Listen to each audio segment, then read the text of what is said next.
Attendez, regardez bien cette scène, car elle réussit à merveille ce que la plupart des films échouent.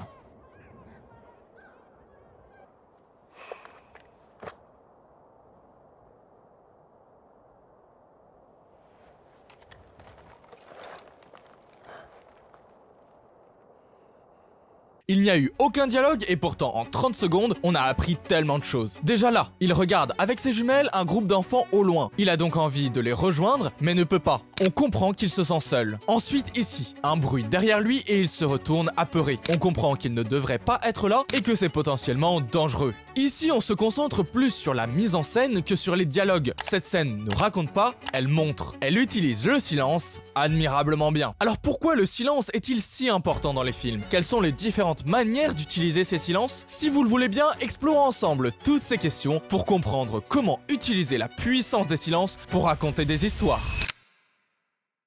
À mon sens, le fait d'utiliser des silences dans certaines scènes peut avoir trois objectifs. Alors déjà, on peut se dire que tout le monde a besoin de silence, même dans la vie de tous les jours. On a besoin de pouvoir réfléchir, admirer un paysage ou juste se reposer. Et tout cela ne peut être fait si l'on parle ou si l'on écoute une conversation. Le silence est donc tout aussi important dans nos vies que dans nos films. Et ça, les réalisateurs l'ont bien compris et ont commencé à utiliser ce procédé dans plusieurs situations. Mais malheureusement, ce n'est pas le cas de tous. La plupart des mauvais réalisateurs ou des mauvais films ne savent pas ou ne cherchent pas à savoir comment expliquer aux spectateurs une situation avec des images. Alors la solution de facilité, c'est de faire dire au personnage tout ce qu'il n'arrive pas à montrer avec l'image. Par exemple, s'ils veulent montrer que le personnage est pauvre, alors il va dire « Ah mais non, on est trop pauvre pour acheter cette voiture !» Alors que si on veut montrer qu'il est pauvre sans utiliser les dialogues, il suffit de mettre ce personnage devant une vitrine de voiture en train de la regarder. On peut aussi l'habiller avec des vêtements pas très chics et enfin on peut montrer grâce au cadrage que tous les gens qui rentrent dans cette boutique sont en costard-cravate. Ici, le spectateur sera beaucoup plus captivé par la scène car tout ne lui est pas expliqué. Il a un travail de décryptage de l'image qui le rend actif et donc intéressé. On ne fait que suggérer quelque chose et chaque spectateur fait le travail d'interprétation. Par exemple, dans Les Dents de la Mer, juste après la première attaque de requins sur la plage, on voit cette femme qui appelle son fils. Et ensuite, on n'entend plus rien et on voit un matelas dégonflé avec du sang autour. Grâce à ce plan et sans aucun dialogue, Steven Spielberg nous a laissé penser que son fils est mort. Également, dans Elevation, alors juste petite parenthèse, c'est un film que j'ai vu récemment et je l'ai trouvé plutôt sympa. En plus, il illustre très bien tout ce que je raconte dans cette vidéo. Donc si vous avez Prime Video, foncez le voir. Je disais donc, dans Elevation, avec cette scène, il n'y a aucun dialogue. Mais on comprend assez vite que cette femme est un peu la folle du village. Regardez ici son expression, il est en train de la juger. Et ce n'est pas la seule fois, puisque dans plusieurs scènes, la caméra insiste sur cette personne qui agit bizarrement. Ici,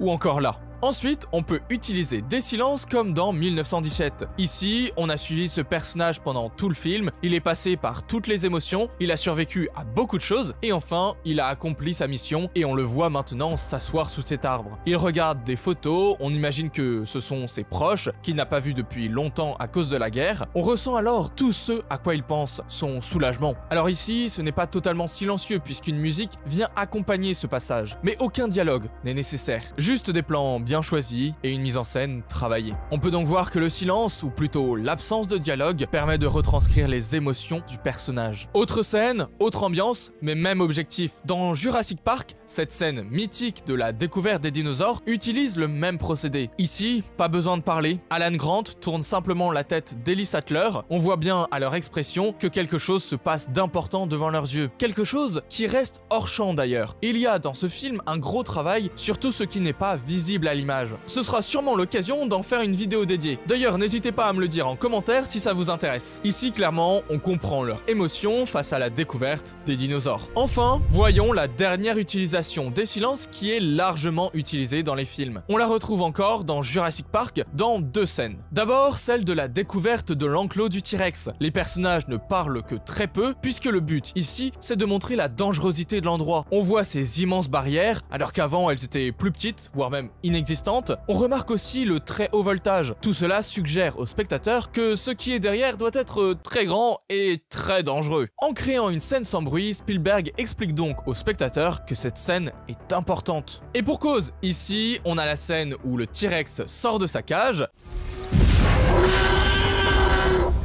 Putain, j'en ai marre d'avoir toujours raison. Mais juste avant ça, on a une scène extrêmement silencieuse. C'est le calme avant la tempête. Ici, on annonce la venue du T-Rex, d'abord par le verre d'eau qui tremble, ensuite par les pas qui s'entendent de plus en plus. Et rendez-vous compte, avec ce verre, Spielberg a réussi à montrer à l'image un son. Et ça, c'est super fort. Ça rajoute à la tension qui est déjà en train de monter. Et puis aussi, il suggère ce qu'il va arriver grâce notamment à la chèvre qui n'est plus là. Et puis... qui est là, enfin, en partie. Également, on a un exemple du silence pour capter l'attention du spectateur dans 1917. Le caporal William doit délivrer un message à une autre unité, et dans la scène où il arrive enfin avec le message, le commandant lui répond ceci.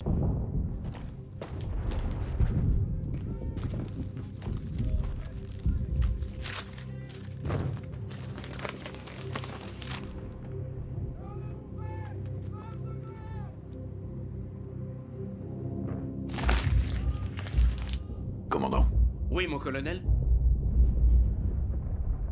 qu'il se replie. Vous avez remarqué qu'il met une éternité à répondre, et c'est voulu, car c'est dans ce mini-silence que le spectateur est retenu en haleine. Quelle sera sa décision? Est-ce qu'il acceptera ou pas? Dans un autre registre, la cinématique Bienvenue à Noxus utilise le silence, ou plutôt l'absence de musique et de dialogue, lors de ce combat. Cela montre encore une fois l'importance de celui-ci. Après, si tu veux en savoir plus, j'en ai fait une vidéo dédiée. Elle est juste là. Bon, j'espère que la vidéo vous a plu, si c'est le cas, n'hésitez pas à vous abonner, on essaye de viser les 10 000 abonnés en 2025, donc merci à tous ceux qui le feront. Allez, sur ce, je te dis à plus pour de nouvelles vidéos, c'était Boita.